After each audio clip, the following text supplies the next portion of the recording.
ప్రభువునందు ప్రియమైన సహోదరి సహోదరులారా, శుభ శుక్రవారం. లోకానికి శుభాన్ని తెచ్చేటువంటి, రక్షణ వెలుగునందించిన, నిత్య జీవమిచ్చిన అమృత గడియలు నిండిన రోజు ఇది. మానవాళిని శాశ్వతంగా విడుదల చేసినటువంటి రోజు ఇది. శిలువ ద్వారా రక్షణ సిరులను పంచినటువంటి రోజు ఇది. విశ్వాసంతో శిలువపై వేలాడిన యేసుని చూసిన ప్రతి ఒక్కరూ రక్షణ పొందిన రోజు ఇది. ఇదిగో శిలువ మ్రాను, దీనియందే లోకరక్షకుడు వ్రేలాడెను. రెండు అందరము దానిని ఆరాధింతము. ఈరోజు మనకు రక్షణనిచ్చినటువంటి ఆ శిలువను అందరం ఆరాధించవలసినటువంటి రోజు. మరి ప్రభు క్రీస్తు శిలువ మరణము ద్వారా మానవ జాతికి, లోకానికి 4 ముఖ్యమైనటువంటి ఆశీస్సులను అందించాడు. రక్షణ, పాప క్షమాపణ, నిత్య జీవము, మోక్ష భాగ్యము. రక్షణ, పాప క్షమాపణ, నిత్య జీవము, మోక్ష భాగ్యము. మరి శిలువ మనకు స్వర్గసీమకు త్రోవ. చక్కనైనటువంటి పాట, మనందరికీ తెలిసినటువంటి పాట. శ్రీరక్షకుని శిలువ స్వర్గసీమకు ద్రోవ, మానవాళిని గావా మహనీయమౌనవా. ఈ శిలువ స్వర్గసీమకు త్రోవ. ఈ శిలువ మార్గము ద్వారానే మానవ జాతికి రక్షణ వచ్చింది. మూసుకుపోయినటువంటి పరలోక ద్వారాలు మరలా తెరవబడ్డాయి. యేసు తనకు శిలువ మరణము ద్వారా రక్షించిన మానవ జాతి అదిగో ఆ స్వర్గములోనికి, పరలోకములోనికి, దేవుని సన్నిధిలోనికి ప్రవేశించడానికి మార్గము ఏర్పడింది. మరి ఈ రోజున శిలువ విలువను మనం ఒకసారి ధ్యానం చేసుకుంటూ, ఈ శిలువ మీద మరణించిన యేసు ద్వారా మానవ జాతికి అందినటువంటి అమృత ఫలాలు, ఈ శిలువ మరణము, శిలువ యొక్క అర్థము, పరమార్థాన్ని ధ్యానం చేసుకుంటూ మనం దైవాశీస్సులు పొందుదాం. 4 విషయాలను ఈరోజు మనం ధ్యానం చేసుకుందాం. మొదటిగా, శిలువ రక్షణ సాధనం. శిలువ మన గుర్తింపు. చూడండి, మనము శిలువ గుర్తు వేసుకున్నామంటే దాని అర్థం ఏమిటి? నేను ఎవరినని ఇతరులు గుర్తిస్తారు? క్రైస్తవుణ్ణని. మన మెడలో శిలువ ఉంటే పలానా వాడు క్రైస్తవుడు. గుడి మీద కానీ, మరి మన ఇళ్ల మీద కానీ శిలువ ఉంటే ఇదిగో పలానా వాళ్ళ ఇల్లు, ఇదిగో క్రైస్తవుల ఇల్లు. దారి వెంబడి వెళ్ళేవాళ్ళు ఆ బ్రిడ్జ్ నుంచి కిందకు చూస్తే అక్కడ సమాధుల మీద శిలువలు ఉన్నాయి. అంటే ఎవరి సమాధులు అవి? క్రైస్తవుల సమాధులు. కాబట్టి శిలువ మన క్రైస్తవత్వానికి,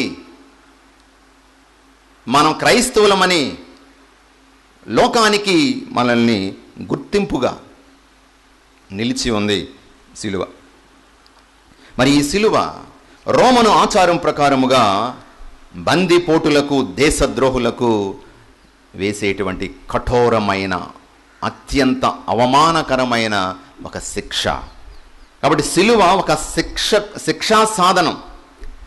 దాన్ని, అటువంటి శిక్షా సాధనం మీద యేసు శిలువ వేయబడి యేసు మరణించడం వలన ఆ శిలువకు విలువనిచ్చి, ఈ శిలువ శిక్షా సాధనం కాదు, ఇది రక్షణ సాధనము.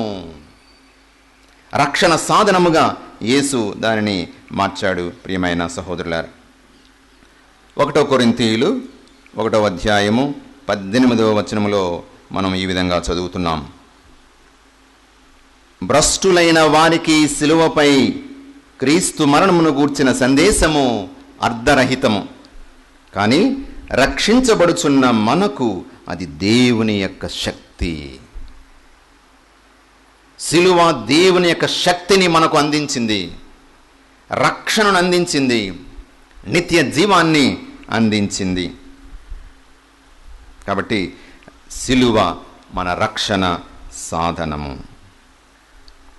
ఒకసారి సిలువ మీద వేలాడుతున్నటువంటి ప్రభువుని చూసి లోకానికి ప్రభువు అందించిన మహోత్కృష్ట వరాలను, ఆ సిలువ శ్రమలను, బాధలను గుర్తు చేసుకుంటూ క్రీస్తు చరిత్ర అనేటువంటి పద్యరూప గ్రంథములో గుర్రం జాషువా కవి చెప్పినటువంటి ఆ వర్ణనను ఒకసారి జ్ఞాపకం చేసుకుందాం.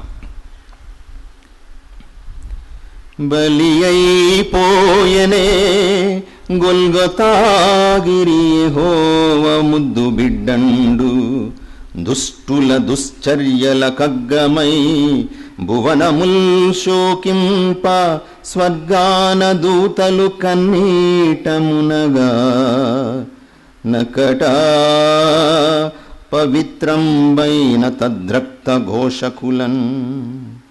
ఘోషలకున్ రాళ్ కరిగెన్ కరంగవే మనుష్య క్రూర పాషాణముల్.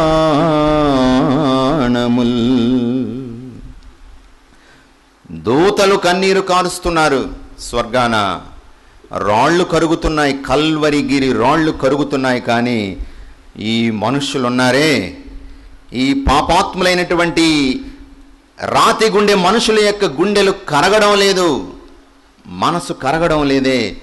ఈ దైవ కుమారుడు ఇన్ని సిలువ బాధలను అనుభవిస్తున్నప్పుడు అంటున్నాడు, జనన మరణములను శాసించునధికారి శిరము వంచె జనన మరణములకు ఎంత ప్రేమగలదో యేసునాదునకు మానవులయందు పాపభవులయందు.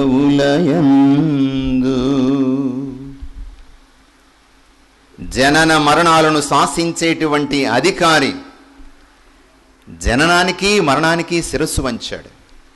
ఎందుకు?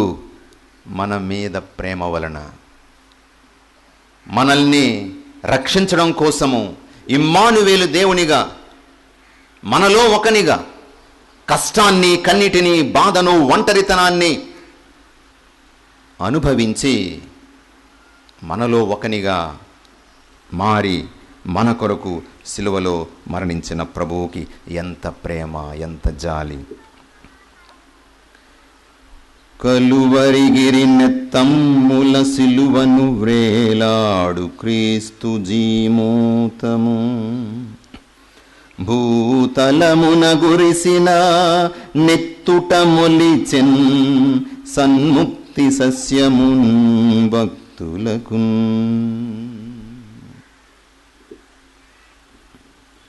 ఇదిగో కల్వరిలో సిలువ నుండి కారినటువంటి ఆ క్రీస్తు రుధిరము నేలను తడుపుతోంది. దాని వలన నిత్య జీవమిచ్చేటువంటి సస్యము, పైరు పండుతూ ఉంది. పాపము చేత కఠిన పాషాణ హృదయాలుగా మారినటువంటి మానవుని యొక్క హృదయాల మీద క్రీస్తుని యొక్క రక్తం చిమ్మి ఇదిగో నూతన జీవం పుడుతూ ఉంది, ప్రేమ పుడుతూ ఉంది. క్రీస్తుని యొక్క శ్రమల వలన, మరణం వలన దేవుని పట్ల మనలో ప్రేమను పుట్టిస్తున్నాడు, తిరిగి దేవుని సన్నిధికి నడిపిస్తున్నాడు. ప్రియ సహోదరులారా, కాబట్టి రెండవదిగా సిలువ ప్రేమకు చిహ్నం. యోహాను సువార్త 3వ అధ్యాయం 16వ వచనంలో మనము చదువుతున్నాం, దేవుడు లోకమును ఎంతో ప్రేమించి తన ఏకైక కుమారుణ్ణి అర్పించాడు. ఆ ప్రభువును విశ్వసించు ప్రతివాడు నాశనము చెందక నిత్య జీవము పొందడానికే దేవుడు తన కుమారుణ్ణి మనకిచ్చాడు. సిలువలో సమర్పించడానికి కూడా వెనుకాడలేదు. చూడండి, తనకు అత్యంతంగా ప్రియమైనటువంటి ఆ యేసుని సైతము మన కొరకు సమర్పించడానికి, త్యాగం చేయడానికి సిద్ధపడిపోయినటువంటి తండ్రి యొక్క ప్రేమ ఎంత గొప్పది, ఎంత గొప్పది ప్రియమైన సహోదరులారా. నా దేవా నా దేవా నన్నేల చేయి విడిచావు అని ఆ కొడుకు తండ్రిని అడుగుతున్నాడు. ఇదిగో మనందరి కోసము ఆ క్షణములో చెయ్యి విడిస్తున్నాడు. నీవు తప్పనిసరిగా ఈ మానవుల యొక్క పాపాన్ని పరిహరించాలంటే నీవు మరణించక తప్పదని తన ప్రియమైన కుమారుని సైతం మన కొరకు సమర్పించాడు తండ్రి దేవుడు. మరి నిజానికి యేసుని ఎవరు చంపివేశారు? ఎవరు చంపేశారు యేసుని? భటులా? యూదులా? రోమన్లా? పిలాతా? ప్రభు చెప్తున్నాడు, యోహాను సువార్త 10వ అధ్యాయము 18వ వచనములో, ఎవడునూ నా యొక్క ప్రాణమును తీసుకొనలేడు, నా అంతట నేను నా స్వీయ అధికారంతో నన్ను నేను సమర్పించుకుంటున్నాను. ఎవరికి నా మీద అధికారం లేదు. నా అంతట నేను సంపూర్ణ సమర్పణ, సంపూర్ణ స్వేచ్ఛతో, నా అంతట నేను నీ మీద ప్రేమ కొలది నేను నా ప్రాణాన్ని అర్పిస్తున్నాను అంటున్నాడు. అవును, యోహాను సువార్త 15వ అధ్యాయంలో 13వ వచనంలో మనం చూస్తున్నాము, తన స్నేహితుని కొరకు తన ప్రాణమును దారబోయి వానికంటే ఎక్కువ ప్రేమ గలవాడు ఎవడునూ లేడు. క్రీస్తే ఆ అమర ప్రేమికుడు, తన ప్రాణమును సైతము దారబోసేంత త్యాగమయుడైనటువంటి స్నేహితుడు మన ప్రభు క్రీస్తు. ఈనాటి మొదటి పట్టణంలో మనం చదువుకున్నాము యెషయా గ్రంథము 53వ అధ్యాయము 5వ వచనములో బాధామయుడైనటువంటి క్రీస్తు యొక్క శ్రమలు, బాధలు 4-5 వచనాలలో, అయినా అతడు మన బాధలను భరించెను, మన దుఃఖములను వహించెను. ప్రభువు అతనిని మోది శిక్షించి దుఃఖపెట్టినని మనం భావించితిమి, కానీ అతడు మన తప్పిదముల కొరకు గాయపడెను,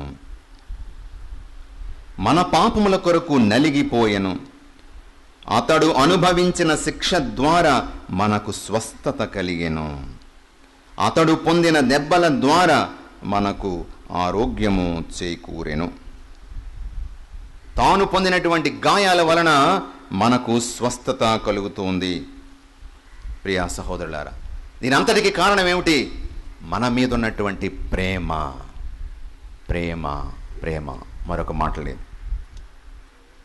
ఇక మూడవదిగా, యేసు ప్రభువు శిలువ మీద వేలాడుతూ మనకేం నేర్పిస్తున్నాడు? మన జీవితాల్లో వినయము, విధేయతను నేర్పిస్తున్నాడు.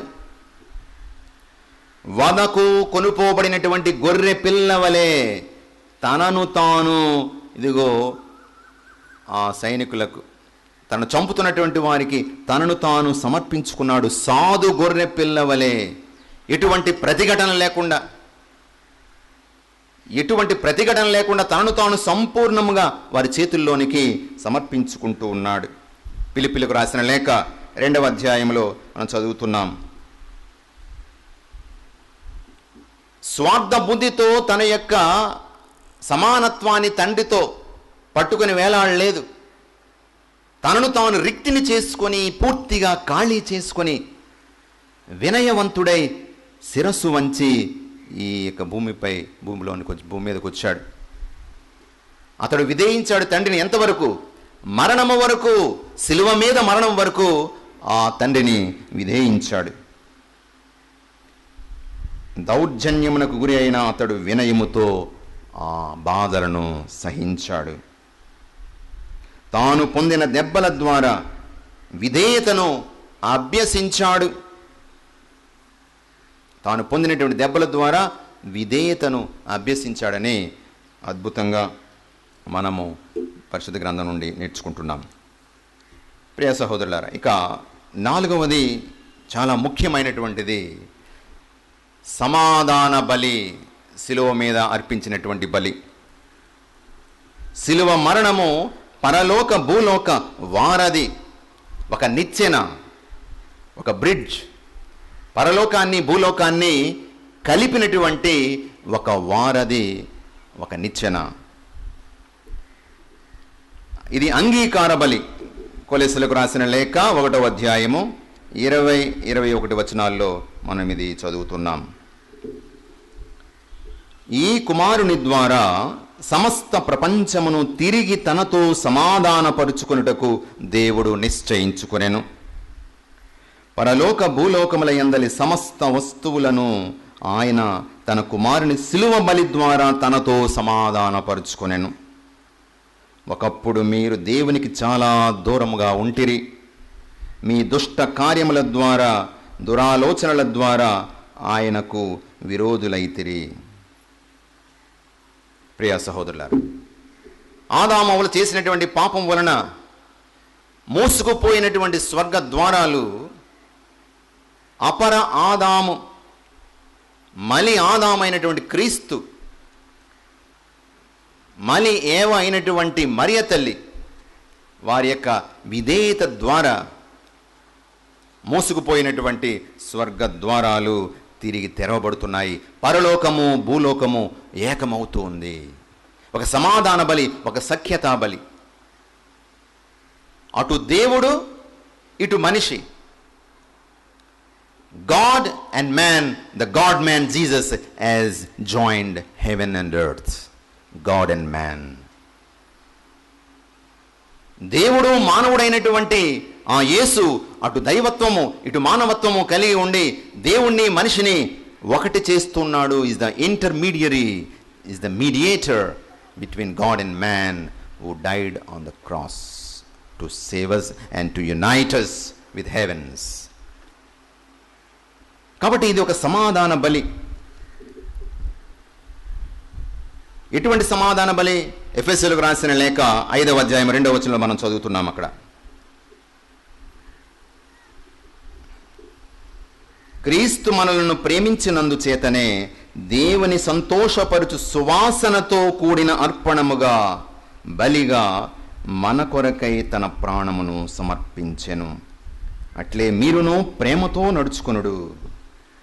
చూడండి, ఇది సుగంధ పరిమళ ద్రవ్యం, సుగంధంతో నిండినటువంటి సువాసన కలిగిన సమర్పణ. సాంబ్రాణి కంటే అతి ప్రీతికరంగా ఉండేటువంటి సమర్పణ క్రీస్తుని యొక్క బలియాగము. ఇది పాప పరిహార బలి. మనము సైతానికి బందీలం అయిపోయాం పాపం చేసి. కాబట్టి మనల్ని విడిపించడానికి ఒక క్రయధనము, పరిహార బలి, పరిహారము. The ransom paid by Jesus is his own death. సైతాను బంధనంలో ఉన్నటువంటి మనిషిని రక్షించడం కోసము, విడుదలను ఇవ్వడం కోసము ఒక క్రయధనముగా పరిహారం చెల్లించాడు. ఏమిటి ఆ పరిహారం? తన యొక్క రక్తము, తన యొక్క ప్రాణము. ఆ విధంగా ఇదిగో మానవుల్ని విడుదల చేశాడు. ఇక్కడ యేసే యాజకుడు, బలిపీఠము, బలి వస్తువుగా ఆ ప్రభు తనను తాను సమర్పించుకుంటున్నాడు. లేవీలకు రాసిన లేవి గ్రంథము 16వ అధ్యాయము 14-15 వచనాల్లో మనం చూస్తున్నాం. అక్కడ బలి అవసరము, సంతోషపరచడానికి బలి అవసరము, సమాధాన బలి అవసరము, పరిహార బలి అవసరమని అక్కడ మనం చదువుతున్నాం. అయితే ఎటువంటి బలి అవసరం ఆ రోజుల్లో? ఎద్దుల, గొర్రెల, మేకల, గొర్రెల యొక్క రక్తముతో తర్పణం చేసి ఆ బలియాగము జరిగేది. అది పరిహార బలిగా వాళ్ళు గుర్తించేవాళ్ళు, నమ్మేవారు పాత నిబంధనలో. కానీ ఇక్కడ మనం చూస్తున్నాం హెబ్రీయులకు రాసిన లేఖ 9వ అధ్యాయము 12వ వచనంలో, క్రీస్తు ఈ గుడారమున ప్రవేశించి అతి పవిత్ర స్థలమును శాశ్వతముగా చేరినప్పుడు బలిని అర్పించుటకు గాను మేకల యొక్క దూడల యొక్క రక్తమును తీసుకొని పోలేదు. ఒక ప్రధాన యాజకుడిగా మనందరి కోసం ఒక బలియాగం సమర్పించడానికి వెళ్తున్నాడు. ద మర్సీ సీట్ హైలస్టీరియన్, ఆ ప్రభు యొక్క ఆ గర్భగుడిలో దేవుడు మానవుడు ఏకమైనటువంటి ఆ పవిత్ర స్థలానికి ఆ యొక్క దేవాలయంలో బలి సమర్పించడానికి వెళ్తున్నాడు. ప్రధాన యాజకుడు క్రీస్తు. ఎవరి బలి? మేకల గొర్రెల యొక్క రక్తాన్ని అర్పించడానికి కాదు వెళ్తున్నది, తనను తానే సమర్పించుకోవడానికి వెళ్తున్నాడు. మేకల యొక్క దూడల యొక్క రక్తమును తీసుకొని పోలేదు, తన రక్తమునే తీసుకొని పోయి మనకు శాశ్వత రక్షణమును ప్రసాదించెను. చూడండి, అది చాలా ముఖ్యమైనటువంటి విషయం. ఇది తన రక్తము చేతనే మానవాళికి రక్షణను అందిస్తున్నాడు. అటులైనచో ఇక చూడండి, ఇక్కడ మేకల యొక్క ఎద్దుల యొక్క రక్తము దహింపబడిన దూడ బూడిదను మైలుపడిన వారిపై చల్లినప్పుడు అది వారికి శరీర శుద్ధి కలిగినట్లు పవిత్రులను చేయును. అటులైనచో ఇక నిత్యుడగు ఆత్మ ద్వారా తన్ను తాను దేవునికి నిర్దోషిగా అర్పించుకున్న క్రీస్తు రక్తము నిర్జీవ క్రియలను విడిచి సజీవ దేవుని సేవించుటకు మన అంతఃకరణములను ఇంకను ఎంతగానో శుద్ధి చేయును కదా.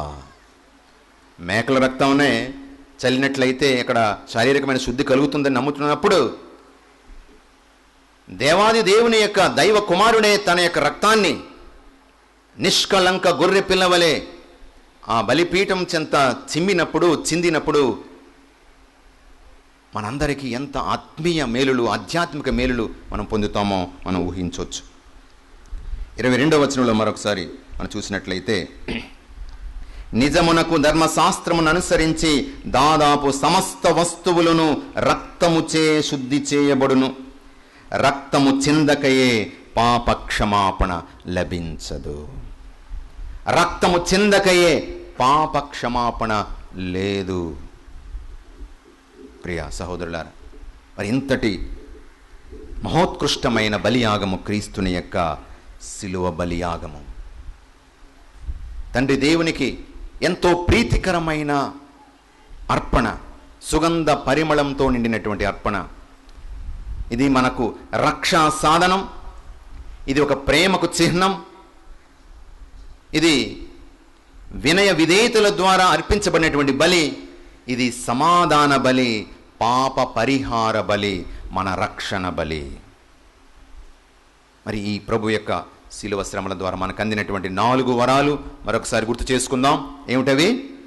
రక్షణ, పాప క్షమాపణ, నిత్య జీవము, మోక్ష భాగ్యము. మరి ఇంతటి ప్రేమామయుడైనటువంటి ప్రభువుని మన రక్షకునిగా కలిగినందుకు మనం ఎంతో సంతోషించాలి, ఆనందించాలి. ఆ ప్రభువు కార్చినటువంటి రక్తము ద్వారా మనకు స్వస్థత, మన గాయాలకు స్వస్థత. కాబట్టి కృతజ్ఞతాభావంతో ఒకసారి కళ్ళు మూసుకొని ప్రార్థన చేసుకుందాం. కృపా సత్య సంపన్నుడైన దేవా, మా ప్రియమైన పరలోక తండ్రి, నువ్వు అత్యంతంగా ప్రేమించే నీ ఏకైక కుమారుని సైతము మా కొరకు సిలువలో సమర్పించడానికి వెనుదీయనటువంటి ప్రేమామయుడవు నీవు ప్రభువా, సిలువ శ్రమల ద్వారా మా మీద ప్రేమ కొలది తాను కార్చిన రక్తము ద్వారా మా పాపములను కడిగి వేసినందుకు వందనాలు, స్తోత్రాలు ప్రభువా. తిరిగి నీ సన్నిధికి మమ్మల్ని చేర్చినందుకు నీకు వందనాలు, స్తోత్రాలు ప్రభు. మా కొరకు తన ప్రాణమును పెట్టిన శిలువపై వేలాడుతున్న మా ప్రేమామయుడైన మా రక్షకుడిని క్రీస్తుని ఎంతో ప్రేమతో చూస్తూ ఉన్నాము, ఎంతో ఆరాధనాభావంతో చూస్తున్నాము, ఎంతో కృతజ్ఞతతో ఈరోజు ఆ ప్రభువుని ఆరాధిస్తున్నాము. ప్రభువా, ఈ మరణము మా మరణము, ఈ శ్రమలు మేము పొందవలసినటువంటి శ్రమలు, శిక్ష, కానీ మాకు బదులుగా మా స్థానములో నీ కుమారుడైన క్రీస్తు సిలువపై వేలాడి మా పాపములు తన భుజాల మీద వేసుకొని సిలువ రూపములో కల్వరికి చేరి తన ప్రాణమిచ్చి ఉన్నాడు. ప్రభువా, ఎంతో కృతజ్ఞతతో, ఎంతో వినయముతో, విధేయతతో, భక్తితో, విశ్వాసంతో సిలువపై వేలాడుతున్న ప్రభువుని మేము ఆరాధిస్తున్నాము. దేవా, నీ మార్గములో నడిచే అనుగ్రహాన్ని మాకు ప్రసాదించండి.